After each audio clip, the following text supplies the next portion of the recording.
Hey, this is Gene. Hope you like my haircut. Got a lot of it taken off, but as long as I have it, I will cut it. So normally I don't show it as much on my videos. Usually I only show it when I actually have no hair, really, after having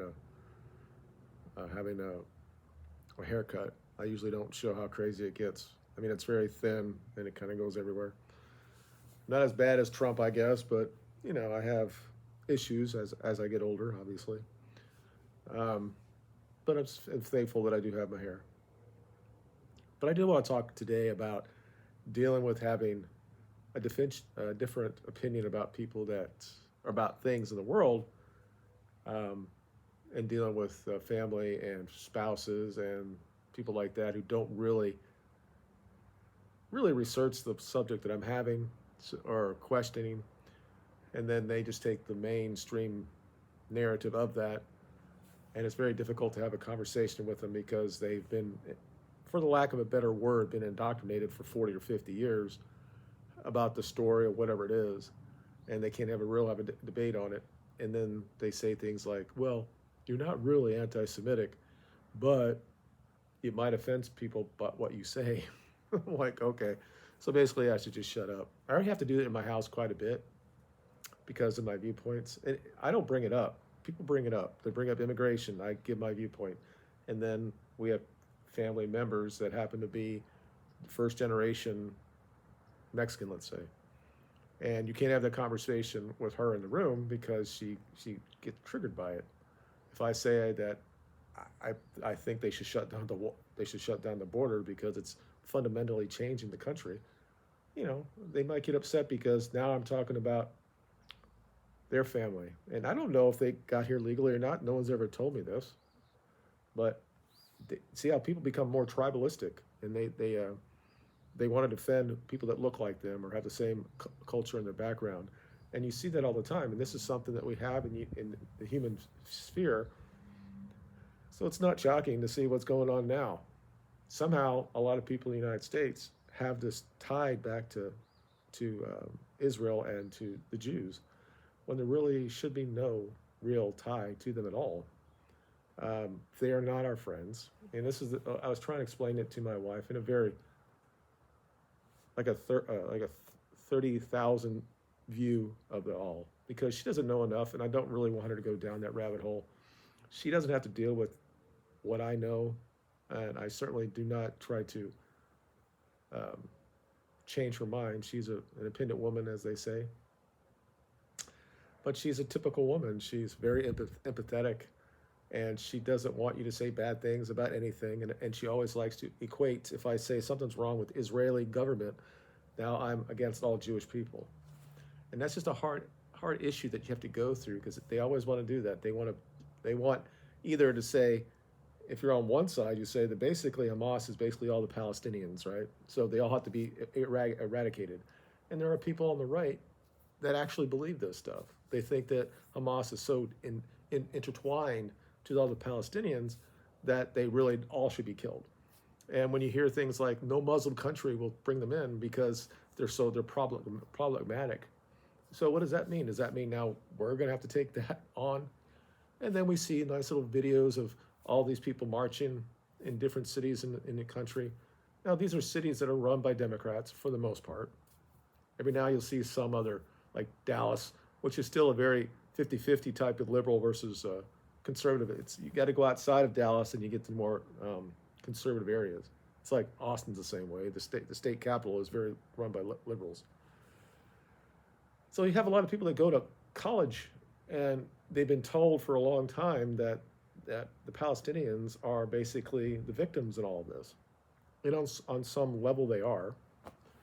And then I get hurt people on the right says, well, you just don't understand the entire history of it all. That even in the Bible it says that Jesus called Israel Israel, and that is their homeland, and all that stuff is true, right? Religiously, but then I go back and say, all right, it's weird how that says that it's now the Palestinians will say that uh, Israel is a product of colonialism, which kind of is, and the fact that there was a group of people, there were Palestinians that were in the area, and then they want to go back. Who's been there longer? It's like, and that's all great and all that stuff. You can have this debate when nothing's going on, and who really should have that land. But as I said many times, and I said it to my wife last, I don't really care about who has claim to that land. I'm talking about what's going on right now, and the only way to get past this is peace. It's not by carpet bombing Gaza or having the Palestinians go to Egypt, which they won't, or go to Jordan, which they won't. They either go up to Europe or they're coming here in the United States. And they're going to have this continually division of the people in this country because these people are still going to clan with their own, and they're going to believe what they believe. And most of them wouldn't really turn anybody in if they have some sort of leanings to what the Hamas says. They don't necessarily believe that Hamas is a terrorist organization. They think they're freedom fighters. They think that they're a voice for the oppressed. And you just got to be on what side of these arguments are you on. You can find on both sides there's a reason for them to be righteous, but there are other reasons why that they're not. And I tried to explain it to her, and I said I said this whole thing, and I was very calm about it. And I said it seemed like that whenever I say things that people would call me anti-Semitic. And I was waiting for her to respond to that. I was waiting for my wife that I've been married to for 27 years to say, Jane, you're not anti-Semitic. But she didn't. She was silent on that. And I let her know about that. I let her know that without you at least somewhat defending my name, saying that, Jane, you're not anti-Semitic. Then she says, well, sometimes you say things that some people might get upset about. Well, is that anti-Semitic? If I tell you that I don't think, when you look at the entire history of our relationship with Israeli government, that I don't think they're our friends, would you think that's anti-Semitic? And you can have these conversations with people on the street. I said, if I say the government of Israel has not been a friend to the United States, is that anti-Semitic? You probably wouldn't think that it is. My wife, this is what she talks about. What would you like to eat this weekend? She's always thinking about food. I don't get it. Anyway, and I'm not going to respond to her right away. I just, why are we talking about what's going to be on the weekend? It's Wednesday. It's just all, I mean, you can't really have a conversation like this, especially with women, because they don't want to go and have this real conversations. And it used to be the old days. I'm not saying that men or women should listen to everything that their husband says, but they would somewhat incorporate the belief systems of their husbands and support them and say, even if maybe in the back of their mind said that maybe I'm being over the top in some areas, that I'm still going to defend them. It's not new. It's not something it's kind of like changed. Even, I mean, we're both older Generation X people, but she's been not indoctrinated, but she grew up in the first wave and the second wave of feminism, and good God. Now she wants me to take out stuff.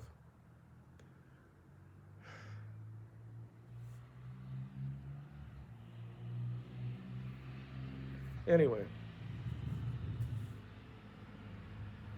I'm not going to stop. She can wait 10 minutes. What was I saying? Yeah, they've already been indoctrinated, but they've got this idea that everything they say or everything that they believe cannot really be challenged. And sometimes a husband might say something,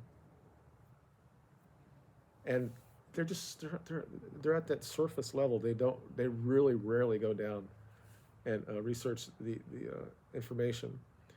And I explained that to her. I said, you know what, I don't get my opinion by just looking at somebody on TV and saying this is how it's going to be. I research it. And I have changed in a lot of ways after my stroke from 13 years ago, but it never changed my core belief system. You know, when I had the ability to actually research the stuff that I was actually advocating for, I was all about women not getting enough money in the workplace. Then I found out that was all bullshit.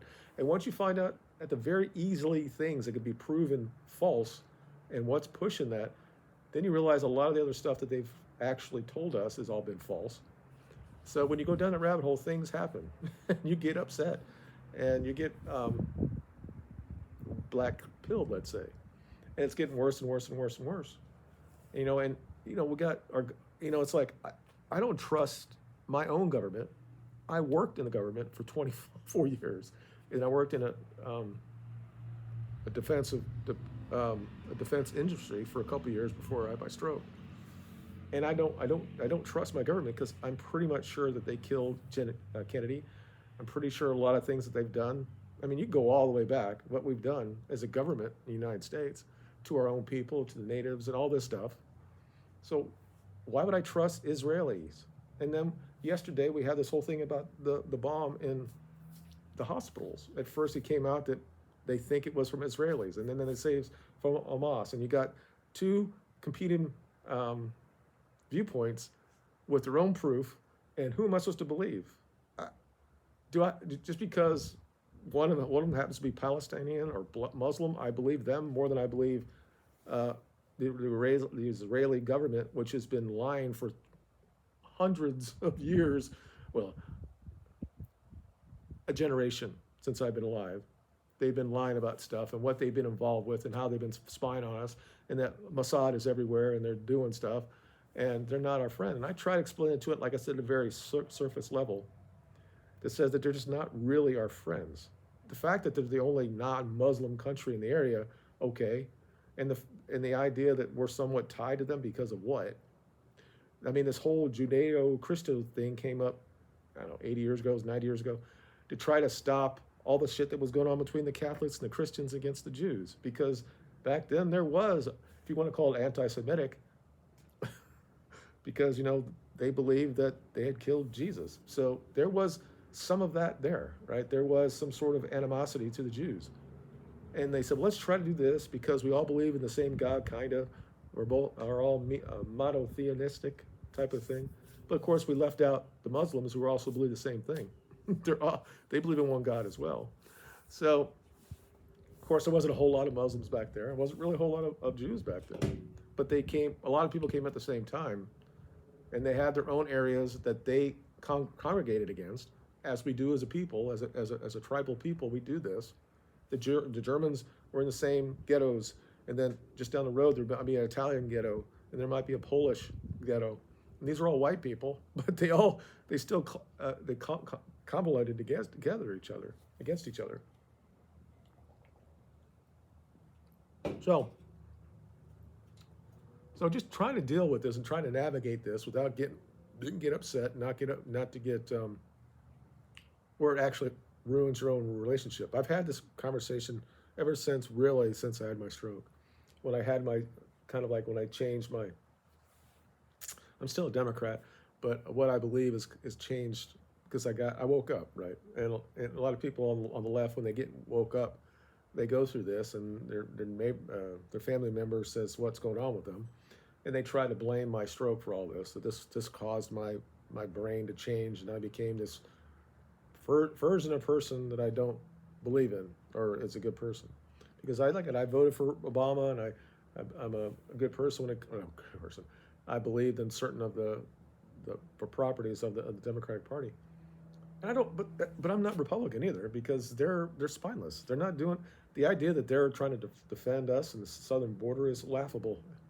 They're not. They're the ones that are out there right now saying we should do anything for Israel. And I just want to say, and I want to echo what Nick said, Nick Fuentes. And since I watched that, I guess I'm probably a white nationalist. But it's a young man who says he's got his head on straight and he knows what he's talking about. He's like, let's see what happens. I mean, let's see who has the real power in this country. Why are we running around like with our heads cut off because something happened in Israel 10 days ago, that we're ready to do anything. We're ready to go put our own people down there to fight this war for them right away, and we give them money right away. There is no question that we're going to do that, but we won't secure our southern border. So who really has the power in this country? So when somebody says you have way too much influence in this country, that is a very average complaint or inquiry. And just by saying that, because this person might be a Jew, now that's anti-Semitic, and in some parlances, you can go to jail for that, or you can lose your job for that. Or if you're a kid in school and people are, you're not a kid anymore when you go into college anymore. It's like, it depends on whatever happens. Oh, he was just a kid and he made a bad mistake. Or he's a kid because he's not a kid because he's at college and he has this idea about free Palestine. So we have to, we need to name and shame him so he never gets a job.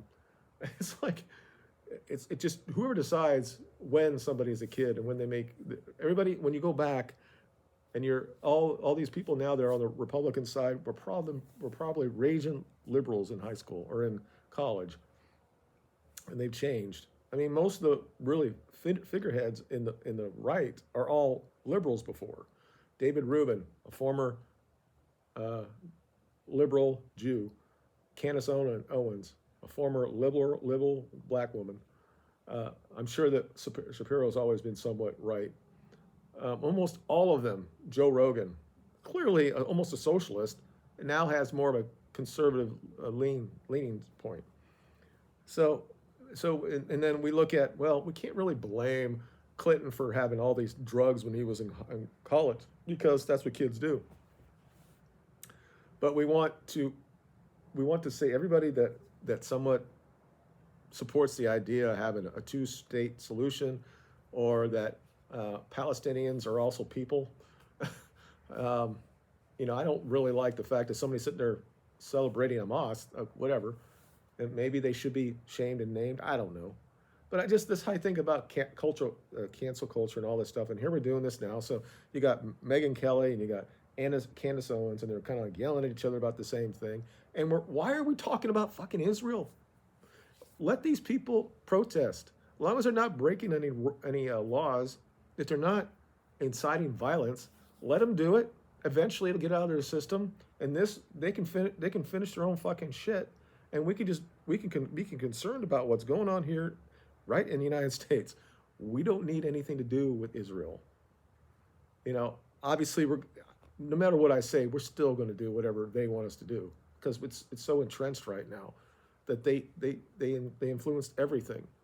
But just by saying that, and there are enough people in my family that will look at me and they will say, you just don't like the Jews. And when I had this conversation with her, and I thought it was going okay, and then she didn't say anything. She didn't respond to me until I said, geez, that's nice that you can't even say the ability, or just respond to me and say, I know you're not anti-Semitic, honey, or Jean, or whatever. And then after her, what she said, and then she said, have you talked to your sister or your daughter? She's marrying a Jew. And I'm like, oh, so every time something happens to a Jew, if we have a Jew in our family, I need to go there and console that person. And this person has claimed that there was anti-Semitic issues when she was in Port St. John, Florida. She wrote this big thing on somewhere, and I looked at it. My wife looked at it. We kind of just looked at it and said, that's a raving, lunatic response from a young woman. And at that time, my daughter wasn't going to be out with her anymore. And then, a couple of years went on, they get back together. Whatever, that happens. That's life. But I pretty much know that she was somebody that goes to these very liberal institutions. She probably was about, if I had to actually look at it, I'm sure she was probably part of the Jews that believe in doing something with Palestine. And there are a lot of Jews on that side, the leftist Jews that believe that there has to be a solution with Palestine. And it's not by blowing them up. It's like figure out the solution between the two people. I guess I should have asked was anybody in your family impacted, or I don't know. And I'm like, I was thinking about this morning. I said, well, my wife never said that she did anything, didn't call her or anything. And don't you think my wife would have said something like, I talked to our daughter and her girlfriend, and this is what's going on. But no. So, but I guess because I say certain things about, I don't trust the Israeli government, and it's like I always have to preface everything. This is not an attack against Jewish people. I'm talking about the people, the elites that run the Israeli government and what they've done and to this country, and by extension to the West, and specifically to white people. Now, I don't go down that road with her. I've always told her, and this is what I firmly believe, is that as somebody that looks like me, that I should have a place at the table to talk about identity issues. If you're going to sit there and say you've been oppressed and all this, and you're going to say it's me, I have to be there to defend whatever, and see the tries the progress that we've tried to done over the last whatever 100 years in this country, and still you want to be a victim over and over again. And the problem that's going on, if you're going to talk about people as you're a black person, you want to talk about your group of people. If you're a Mexican, you want to talk.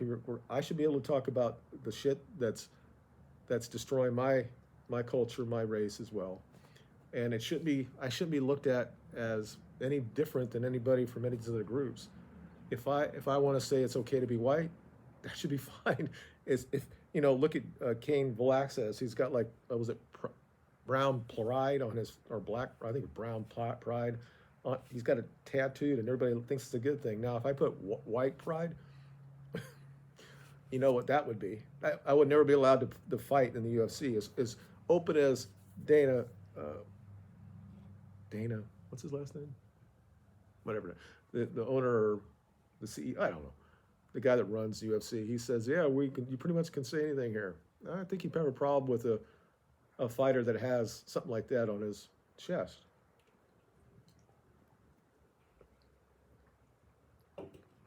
It's like a balancing act. And it'll just go right through her mind, and she won't think about it, because she's kind of more of an extroverted anyway. So I'm thinking about this, and to be honest, it makes me not to be around her. I feel like it's a total lack of disrespect for me. And I've been trying to explain how men actually work. We want loyalty and we want respect from our wives, our kids. It's a different level of respect, of course. And that's about it. Because when you got loyalty and respect there, then all this stuff flows from that. She has to understand who actually is leader of the house, regardless if you make it like you clearly have you have these conversations together and you make a decision. It's one of those weird things that if we make a decision, let's say I do it, and it doesn't go exactly where we want it to go, then it's my fault. Then if we do it and it's good, then it's something that she came up with. There's no really, and I'm going to go down a little bit into the misandry and all this. It's kind of a thing with women that really, they don't take a whole lot of accountability for stuff. It's kind of hard for them, because especially now, not so much in my wife's generation, but still even back then, they don't have to, because there's a guy that's around the corner that will just listen to whatever that they say and just simp to them, so they can basically have no accountability. If they have a relationship that doesn't work well, they rarely blame themselves. They might have a problem with insecurity and stuff, but when you actually ask them, they don't. And there are just way too many videos out there. There's way too many interviews that says women they don't value men at all. So, because the whole society has basically said they're the greatest thing of all time. And I don't know when it actually started. I mean, Obama with his lunacy saying that women are better, and Obama, his wife is better than him, and you can't do that. It's like we don't want to compete against women. We don't look at we have never looked at ourselves like we're better than women. We understand there's different roles that we have. And for men, it has to, okay, just on the basic level, women like to, for the most part, they want to be protected and provided for. And at some point they want more potential that you have, and they want you to meet that. And that means more money that helps provide for them, protect them, and also to get you up to the next level, because she wants to be, she's in a neighborhood, she doesn't want to be in the bottom. She wants to, it's the Joneses thing. I got to have whatever the Joneses have. That's a female thing. It is. Men, they want respect, loyalty, and they want they want a woman that's not, I'm not going to say run through, but somewhat, um, and somewhat of submissive. And what I mean by that is that for the most part, men would come back from work. Now, in the last 40 years, that's kind of changed. But even then, if you're both working, you get back home, you want some peace in the house. We have to do that to actually whatever, recharge ourselves. So that's why you hear guys like to go into the room and just chill out. Whereas women still will have these conversations with all their friends, and they be talking, and even though they've been doing all this stuff, they come home and then the people from work calls them back and they're talking about work still. Men just like, nope, we need to have this point and let me recharge and then I'll come back and do things. And there are a lot of times that men go back to a woman that's been at home all day, and then she gets upset because he doesn't fawn over her, and then she just continually comes in and has, the old word was nagging, but it's just saying stuff. I need you to do this. I need you to do this. I need you to do this. And the guy's like, just let me relax for 5 minutes. You don't want to hear from me. This stuff happens. So anyway, like I said, this video is kind of like going everywhere, but I just wanted to say that it's very difficult when you don't have the mainstream opinion about everything. And the fact is that I don't have any friends really. So that when I finally have to, I can't talk to my son about it because he can't really understand me. I talked to my other son about it, and he's more left than I am, but we understand where we're at. But my wife, the person that's supposed to be my best friend, because of the fact how she sometimes responds to me, I just don't. I think there's a lack of respect there. And whether or not she just wants to say is so idiotic, I would rather her say that I can't believe you, or I can't buy what you're trying to say because I'm not that. I don't believe that. I believe this based on that. I'd rather her get in an argument with me than just not either responding or just saying, well, if you say something like that, it might offend somebody. And I'm like, okay, I guess that's what I'm here for. Because we've seen what we're having here in the United States, how bad it's been. Because nobody's doing shit, because we're all worried about somebody getting offense from you. Words like racism and misogyny and all that stuff has been shutting the mouths of hundreds of thousands of men. So I'm not that guy anymore. I'm just not. I don't have to go to work. I'm fine. We have enough money to live whatever I want to do. There is nobody that's stopping me.